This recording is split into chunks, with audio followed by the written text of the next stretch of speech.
ഒരു ഹൃദയസ്തംഭനം അവസ്ഥയിൽ ഒരു രോഗിക്ക് ഡോക്ടർമാർ നിർദ്ദേശിച്ചു കൊടുക്കുന്ന അലോപ്പതി മരുന്നുകൾ അത് ഒന്ന് ഐസോർഡിൽ 5 mg നാവിൻ്റെയിൽ വെക്കാൻ വേണ്ടിയിട്ടാണ്. രണ്ടാമത് കൊടുക്കുന്നത് അതിന് കൂടെ കൊടുക്കുന്നത് ഒരു വേദന വളരെ ശക്തമായി വരുന്ന സമയത്ത് അതിൻ്റെ ആദ്യഘട്ടത്തിലും കൊടുക്കുന്ന 2 തരം മരുന്നുണ്ട്. ഇത് അക്കോസ്പ്രിൻ എന്ന ഗുളികയാണ്. അത് 75 mg ആണ് ആദ്യം സ്റ്റാർട്ടിംഗ് സ്റ്റേജിൽ കൊടുക്കുന്നത്. പിന്നെ അത് ക്രോണിക് സ്റ്റേജ് വന്നു കഴിഞ്ഞാൽ 150 mg കൊടുക്കാറുണ്ട്. ഇത് ഒരുമിച്ചാണ് ഉപയോഗിക്കാൻ കൊടുക്കാറ്. ഇത് ഒരു സന്നിധ ഘട്ടത്തിൽ പെയിൻ വരുന്ന ആളുകൾക്ക് പെയിൻ മാറും വരെ ഈ ഗുളിക, പെയിൻ വളരെ ശക്തമായി പെയിൻ ഉണ്ടാകുമ്പോൾ മാത്രമേ ഇത് കഴിക്കാൻ പാടുള്ളൂ എന്ന് നിർദ്ദേശമുണ്ട്.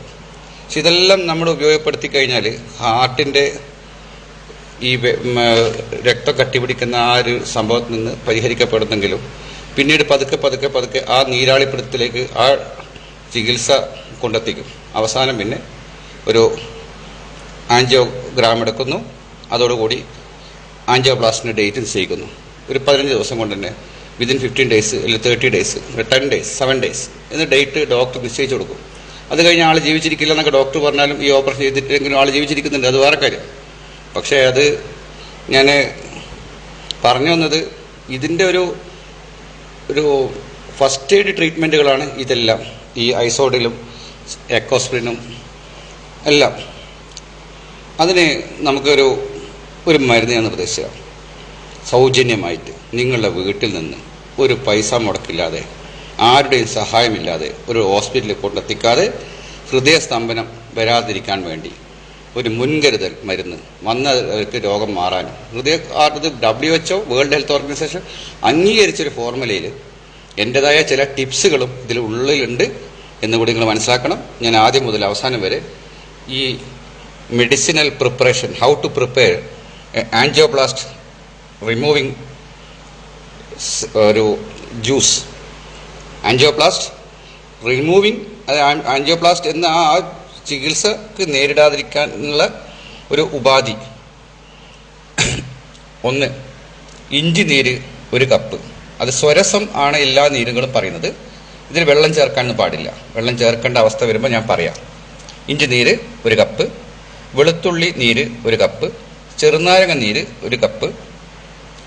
ഇത് എത്ര വോള്യം കിട്ടുന്നോ അതായിരിക്കണം എല്ലാം തുല്യം. അതായത് 100 ml ആണ് ഇഞ്ചി നീര് കിട്ടുന്നെങ്കിൽ എല്ലാം വെളുത്തുള്ളി നീരും ചെറുനാരങ്ങ നീരും എല്ലാം അതിൻ്റെ എക്സ്ട്രാക്ട് വന്ന് അപ് ടു സെയിം ആയിരിക്കണം.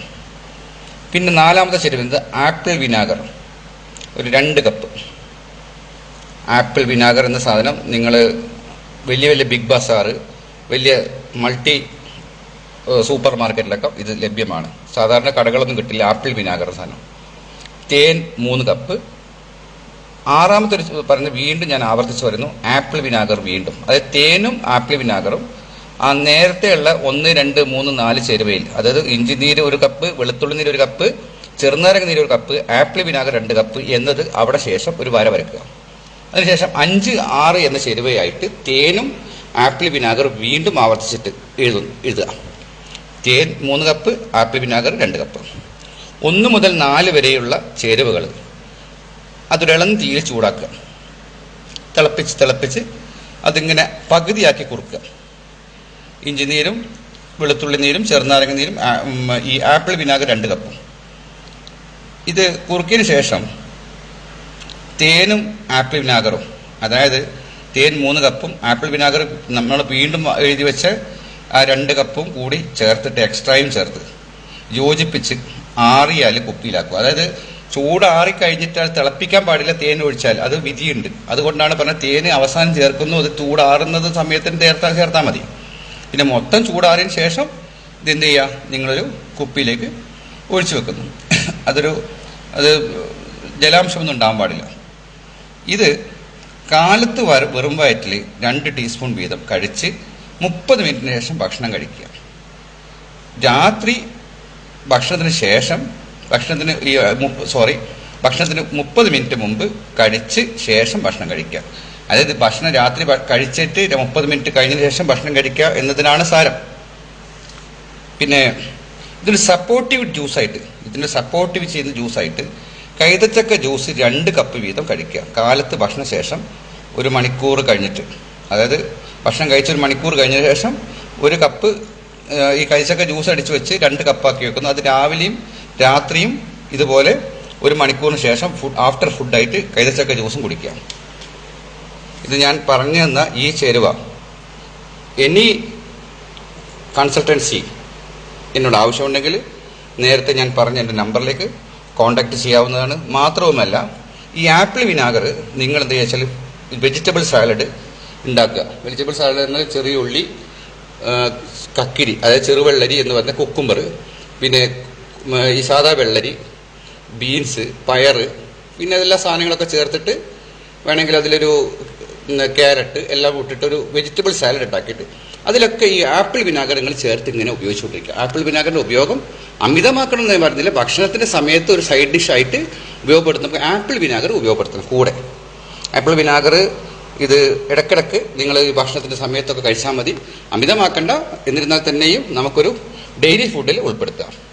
ഈ ഒരു പറഞ്ഞ 2 വോളിയം നിങ്ങൾ കേട്ടിട്ട് നിങ്ങൾ ഉപയോഗിച്ചിട്ട് തീർച്ചയായും ഹാർട്ട് ബ്ലോക്ക് എന്ന പ്രശ്നം നിങ്ങൾക്ക് ശാശ്വതമായി സ്വയം പരിഹരിക്കാവുന്നതാണ്. ഇത് എനിക്ക് വേണമെങ്കിൽ കുറുക്കി കുപ്പിയിലാക്കി എനിക്ക് ലേബിൾ ഒട്ടിച്ചിട്ട് എനിക്ക് പൊതുജന സമക്ഷം കൊടുത്ത് എനിക്ക് കാശുണ്ടാക്കാമായിരുന്നു. എനിക്ക് അത്തരം കാശുകൾ ആവശ്യമില്ല. ഇത് ജനങ്ങളുടെ ആരോഗ്യ സംരക്ഷണമാണ് നാട്ടുവൈദ്യത്തിൻ്റെ മുഖ്യമായ ലക്ഷ്യം. എനിക്ക് എൻ്റെ പൂർവികന്മാർ നമ്മൾ ഈ നാട്ടുവൈദ്യമൊക്കെ നേടുന്നത് ഇതുപോലെ അറിവുകൾ ഓരോ പൂർവിക ആചാര്യന്മാർ പറഞ്ഞു തന്നതായ അറിവുകൾ എൻ്റെ അടുത്തുള്ളത്. ഞാൻ വരുന്ന തലമുറക്ക് പറഞ്ഞു കൊടുക്കൽ, ഞാൻ അതിൻ്റെ പ്രചാരകനാവണം, അതിൻ്റെ പരിപോഷകനാവണം. അതുകൊണ്ട് ഞാൻ ഈ തന്ന അറിവുകൾ നിങ്ങൾ യാതൊരു കാരണവശാലും ആർക്കും വിറ്റ് കാശാക്കരുത്. അങ്ങനെയാണെങ്കിൽ ആ ചികിത്സ നിങ്ങൾ ഗുണം ചെയ്യില്ല. ദൈവം ഭാഗത്തു നിന്ന് വലിയൊരു തെറ്റും സംഭവിക്കും. അപ്പം നമ്മൾ ദൈവത്തിൻ്റെ താല്പര്യത്തിന് വിരുദ്ധമായി നമ്മളിത് ആളുകൾക്ക് പണം കൊടുത്ത് വാങ്ങി സ്വീകരിച്ച് ഈ മരുന്നുകൾ കൈമാറാൻ പാടില്ല. ഈ അറിവ് പ്രകാരം നിങ്ങൾ സ്വയം തയ്യാറാക്കി നിങ്ങൾ അമ്മമാർക്കോ അച്ഛന്മാർക്കോ സഹോദരന്മാർക്കോ സഹോദരിക്കോ ഭാര്യക്കോ ഭർത്താവിനോ മക്കൾക്കോ അയൽക്കാരനോ ഒക്കെ ഉണ്ടെങ്കിൽ തന്നെ ഈ ഒരു മരുന്ന് നിങ്ങൾ തയ്യാറാക്കി കൊടുക്കേണ്ടതാണ്. ഇതുമായി ബന്ധപ്പെട്ടിട്ട് അറ്റ് എനി ടൈം ഞാൻ പറഞ്ഞല്ലോ, എന്നോട് ടെക്നിക്കൽ ഗൈഡൻസ് മരുന്നുണ്ടാക്കുന്നതുമായി ബന്ധപ്പെട്ട് എന്തെങ്കിലും പ്രശ്നങ്ങളുണ്ടെങ്കിൽ എന്നെ ബന്ധപ്പെടണം. ജലാംശം ഒരിക്കലും ഈ മരുന്നിൽ ഉണ്ടാകാൻ പാടില്ല. അത് ശ്രദ്ധിക്കുക. നിങ്ങൾ സ്പൂണോട് എടുക്കുകയൊക്കെ ചെയ്ത സമയത്ത് ഇതിൻ്റെ ജലസംസർഗം അതിനെ കേടുവരുത്തും. ഇതിന് യാതൊരു പ്രിസർവേറ്റീവും ചേർക്കേണ്ട ആവശ്യമില്ല. ഇതിന് യാതൊരു കേടും സംഭവിക്കില്ല. ഇഞ്ചി നീരും വെളുത്തുള്ളിയും ചെറുനാരങ്ങയൊക്കെ ചേരുമ്പോൾ നിങ്ങൾക്ക് ആസിഡിറ്റി, ഗ്യാസ് ഫോമിങ്, അത് ദഹനക്കേട്, എല്ലാ പ്രശ്നം പരിഹരിക്കും. ഒരു ആരോഗ്യ സമ്പുഷ്ടമായ ഒരു ഉത്തമ ഹാർട്ട് ബ്ലോക്ക് പരിഹാര ഔഷധം കൂടിയാണ് ഞാൻ ഈ പറഞ്ഞ ആൻജിയോപ്ലാസ്റ്റ് ഒഴിവാക്കാൻ വേണ്ടിയിട്ട്. നമുക്ക് ആൻജിയോപ്ലാസ്റ്റ് ഇനി വേണ്ട. നമ്മുടെ നാട്ടിൽ അത് നിശേഷം അവസാനിപ്പിക്കണം. ആശുപത്രികളുടെ ഇത്തരം ചൂഷണങ്ങൾ അവസാനിപ്പിക്കാൻ വേണ്ടി മാത്രമാണ് ഞാൻ ഇതിൽ പൊതുജന ആരോഗ്യ സംരക്ഷണ താല്പര്യാർത്ഥം സമർത്ഥിക്കുന്നത്. നമസ്കാരം.